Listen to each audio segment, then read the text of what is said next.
আবার মার্কেটে নতুন পণ্য আসলো। এরকমই তো হয় শৌখিনদের, তারা ওয়ান টাইম ব্যবহার করতে থাকে, বিছানা থেকে শুরু করে সবকিছু, ঘোড়া গাড়ি যা আছে, নতুন গাড়ি মার্কেটে কোনটা আসলো এটা নেয়, বাকিটা কি শেষ। আমার অনেক জমিদাররা তো কালেকশনে রাখে, এরকম হাজার হাজার গাড়ি তাদের কালেকশনে জমা দিয়ে থাকে, ব্যবহার করে না, এটা মডেল শেষ, নতুন আবার আরেকটা। আমার আল্লাহ তিনি তো উম্মতের জন্য, আল্লাহ তার বান্দার জন্য এমন বিলাসিতা রেখেছে যা বান্দা কোনদিন কল্পনাও করতে পারবে না। পৃথিবীর কোন মানব হৃদয় তা কল্পনায় আনতে পারবে না, পৃথিবীর কোন মুক্তা বর্ণনা করতে পারবে না। আল্লাহ পাক এরকম বিলাসিতা আরামায়েশ আমাদের জন্য রেখেছে। আল্লাহ পাক বেহেশতের ভিতরে প্রত্যেক রমজান, হাদিস নববীতে এসেছে, প্রত্যেক রমজানে আল্লাহ পাক বেহেশতের সব, আল্লাহ পাক আল্লাহ বেহেশতকে প্রত্যেক রমজানে সাজাতে থাকে, আরেক রমজান পর্যন্ত সুশোভিত অবস্থায় থাকে।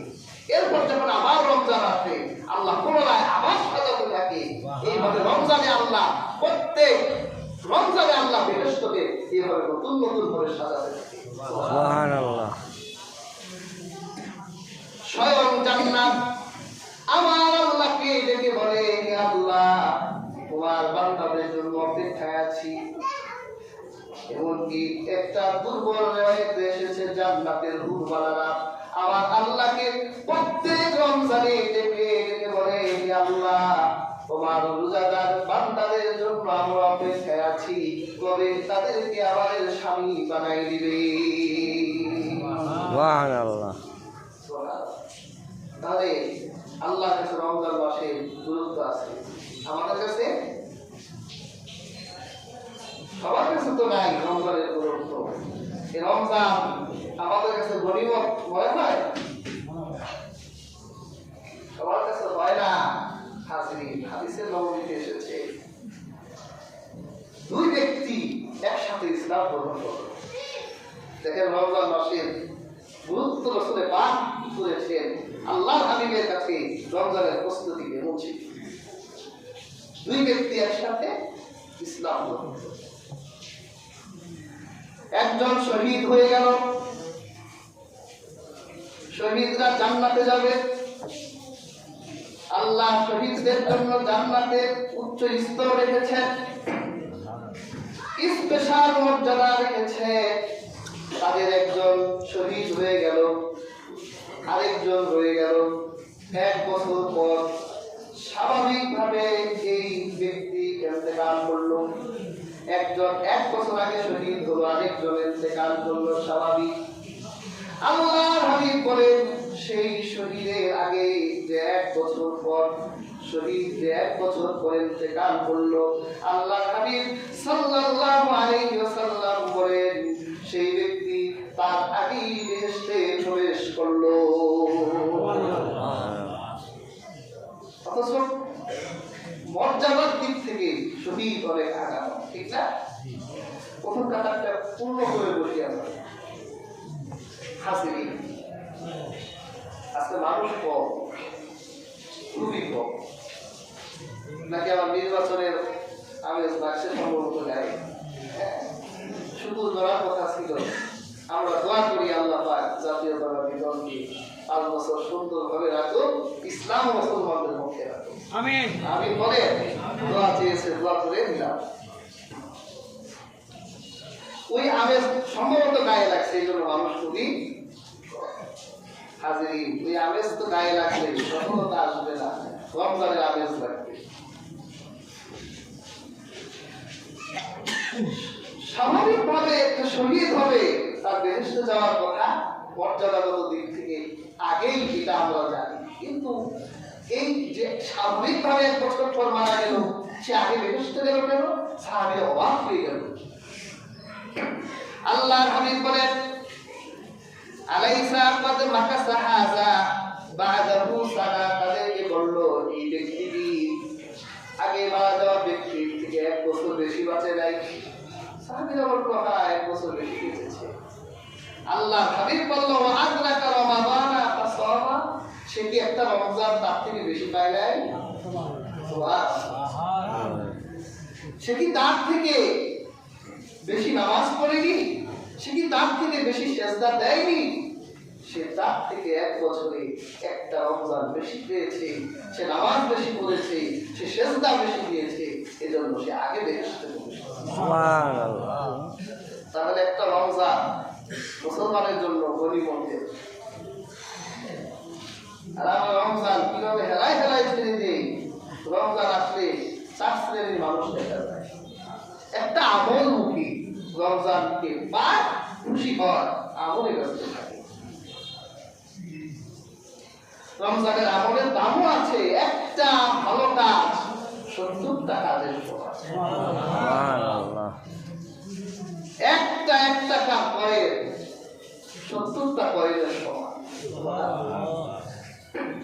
তাহলে এই রমজান পাওয়ার পর এটা গনিমত হিসেবে গ্রহণ করা দরকার।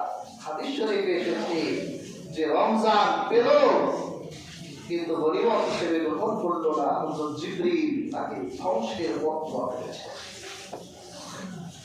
সহিহ সনদে হাদিস এসেছে। হাদিস রাসূলুল্লাহ সাল্লাল্লাহু আলাইহি ওয়াসাল্লাম দেখেন, সুবহানাল্লাহ, রমজানের দিন, রমজান মাস, জুমার দিন রমজানের দোয়া কবুল হয়, জুমায় দোয়া কবুল হয়। রাসূলুল্লাহ বলেছেন খুতবার সময় দোয়া কবুল হয়। রাসূলুল্লাহ সাল্লাল্লাহু আলাইহি ওয়াসাল্লাম যিনি রমজানের দিন খুতবা দেওয়ার জন্য মিহরাবে পা রেখেছেন, আমিন বলেছেন।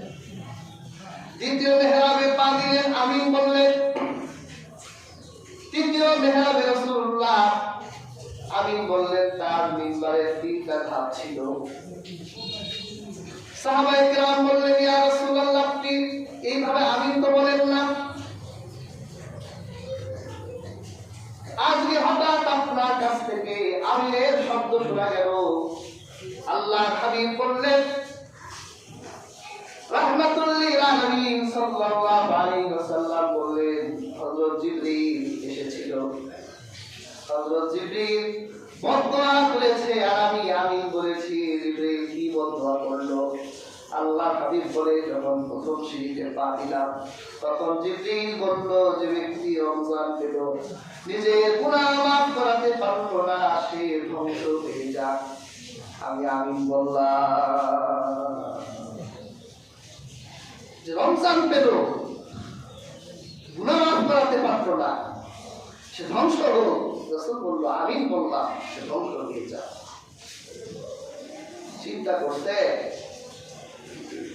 রমজান মাস, জুমার দিন, খুতবার সময় জিবরীল বদদোয়া করছে, রাহমাতুল লিল আলামিন সাই দিচ্ছে। রাসূলুল্লাহ দ্বিতীয় ধাপে পা দিলে জিবরীল বলল, আপনার যার সামনে আপনার নাম উচ্চারিত হলো, আর সে আপনার প্রতি দরুদ করলো না, সে ধ্বংস হয়ে যা। রাসূলুল্লাহ বলে, আমি আমিন বললাম। রমজান মাস, জুমার দিন, খুতবার সময় জিবরীল বদদোয়া করছে, রাসূলুল্লাহ সাই দিচ্ছে। নিশ্চয়তা কত বোঝা যায়, চিন্তা করা যায়। যে তার বাবা মাকে পেল, একজনকে পেল অথবা দুজনকে পেল, বার্ধক্যে পেল, তাদের সেবা করে জান্নাত অর্জন করতে পারল না, ওই দুর্ভাগা সন্তান ধ্বংস হয়ে যা। রাহমাতুল লিল আলামিন বলল, আমিন, সে ধ্বংস হয়ে যা। তাহলে হাজিরিন, আমরা ধ্বংস হতে চাই না। বাবার সাথে কি ভালো ব্যবহার, বাবা মা আপনার কাছে সোনার প্লেট আর রূপার থালে খেতে চায় না, চাইনি। আপনি না খাবে তাহলে তাই দেন, তাতেই সে সন্তুষ্ট। কিন্তু আমরা তো আচরণ আমাদের খুব খারাপ। হাজরিন, এই মাহে রমজানকে আমাদের গনিমত হিসেবে গ্রহণ করতে হবে। যদি আমরা হেলায় হেলায় ছেড়ে দেই তাহলে এই রমজান আমাদের জন্য শাস্তি আর ধ্বংস হয়ে আনবে। আমরা রমজান থেকে আমাদের নাজাত কামনা করি, আমরা কবুল করে নেব। তাহলে রমজানে মানুষ পাওয়া যায় চার ধরনেরই। কিছু আমলমুখী মানুষ রমজান আসলেই সে আমলে নিজেকে সচেষ্ট রাখে, নিজেকে আমলের প্রতি নিবেদিত প্রাণ হিসেবে সে গড়ে তোলে। আবার দেখবেন কিছু রাজনীতিবিদরা আছে, ওনারা আবার কিছু নিজেদের স্বার্থ সিদ্ধি, একটু নিজেদের জনপ্রিয়তা বৃদ্ধির লক্ষ্যে আলাম সালাম কোষ আমদের মাহে রমজান সবাই বার্তা দেয় যে আমি মরি নাই, আমি আসি। রমজানে একটা দেখা দিয়ে গেলাম, আমি কিন্তু আসি, আমি কিন্তু মরি নাই। এরপর আবার ওনারা একটু নিজেদের জনপ্রিয়তার জন্য, মানুষের হৃদয়ে নিজেদের স্থান ধরে রাখার জন্য একটু দান সত্ত্বেও এখন এটা কি উদ্দেশ্যে করে তারাই ভালো জানে, ওটা আমরা বলতে পারি। তারপর হাজির এক শ্রেণীর ব্যবসায়ীরা মুখিয়ে থাকে রমজান নাজাতের জন্য আসছে, আর উনি আছে রমজান কবে আসবে, ব্যবসা কবে তুঙ্গে উঠবে। শয়তান এই যে আমরা যে সমাজতন্ত্র পুঁজিবাদ, সমাজবাদের বিরোধিতা করি, এই আধুনিক অর্থনীতির বিরোধিতা করি, তারা মুসলিম বিশ্বে এই পুঁজিবাদ আর সমাজবাদ কেন চাপিয়ে দিয়েছে? তাদের সুদূর, তাদের যত চক্রান্ত আছে, এর অন্যতম একটি চক্রান্ত হলো রমজানে প্রত্যেক মুসলমানকে টাকা পয়সা ফেলে রাখবো, তাদের নাজাতের দরজা বন্ধ করে দেবো। এজন্য দেখবেন সব ব্যবসায়ীরা রমজানে হর হামেশা ব্যবসায় মত্ত থাকে, রমজান ছাড়া ব্যবসা করে না। এখান থেকে বের হয়ে আসতে হবে। পয়সা কম কামান, আপনি তো পুঁজিবাদ আর সমাজতন্ত্রে ঢোকায় পড়ে বোকা হয়ে গেছে। আল্লাহ হাবিব সাল্লাল্লাহু আলাইহি ওয়াসাল্লাম কি বলেছেন? হাদিসটি জয়ীফ, মিশকাতুল মাসাবিতেও এসেছে, শুআবুল ঈমানে এসেছে। আল্লাহ হাবিব বলেছেন, রমজানে যদি কোনো ব্যক্তি তার কর্মচারীর কাজকে হালকা করে দেয়, আল্লাহ তাআলা তাকে ক্ষমা করে দিবেন, আগুন থেকে মুক্ত করে দিবেন। সুবহানাল্লাহ। আর আমরা তারাবি পড়তেও দেখে এটা তারাবির সময় থাকে বেশি, ব্যবসাটা আরো কাজ চাপিয়ে দেয়। আর রাসূলুল্লাহ বলেছে, সে যদি রমজানের সম্মানে তার কাজ হালকা করে দেয়, আল্লাহ তাকে ক্ষমা করে দিবেন। আর আমরা যারা ভোক্তা আছি, আমাদেরও দোষ আছে। আমরা রমজান পাইলে খাওয়ার বিড়ি উঠাই দিই, ডাবলি লাগবে, বুট লাগবে, চাল লাগবে, ডাল লাগবে, তেল লাগবে। আনো না কেন? এবারে রমজান তো মাটি পেটা দিবা, এক মাস আসতে আর মাত্র তারা থেকে আনো বুট, আনো চাল, আনো ডাল, আনো বেটাই তো এই ব্যস্ততায় থাকে। এরপর শয়তান এর একটা দায়িত্ব ধরাই দিয়ে যায়, তুমি নামাজ মন্দিরে কম করো, বুট বানাও, পিঁয়াজ বানাও, বেগুনি বানাও, বানাইতে থাকো, সবাই খাওয়াইতে থাকো। উনি তো বানাইতে একবারে আমরা তারা খাওয়ার আগে একটা সেলফি লাগে, সবাই বসে খালি না কেউ দাদা একটা সেলফি নিয়ে নিই, সেলফি তুলে এটা আপলোড করে, ভাই দেখুন আজকে ইফতারে এই সামান্য কিছু আইটেম, 50 আইটেম ওইখানে, এটা বলে সামান্য। এইভাবে আমরা নিজেরাও কিন্তু রমজানকে খেলায় খেলায় ধ্বংস করে দিচ্ছি। আল্লাহ সুবহানাহু ওয়া তাআলা আমাদের এই আগত রমজান আমাদের জীবনের গুনাহ মাফের কারণ হিসেবে আল্লাহ কবুল করুন। সবাই বলি আমিন। আজকে আপনাদেরকে আরেকটা আমরা মেসেজ দিচ্ছি।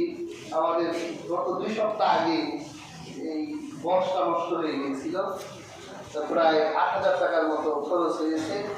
যদি আপনারা কেউ, আমরা একটা করে ফেলেছি, যদি আমাদের সাথে কেউ সহযোগিতা করতে চান, ইনশাআল্লাহ আমাদের কেশিয়ার সাহেব আছেন, পরবর্তীতে কেউ যদি সহযোগিতা করতে চান, ইনশাআল্লাহ আমরা আছি, যোগাযোগ করবেন ইনশাআল্লাহ। এখন যদি কেউ কিছু সহযোগিতা করতে চান। বাবু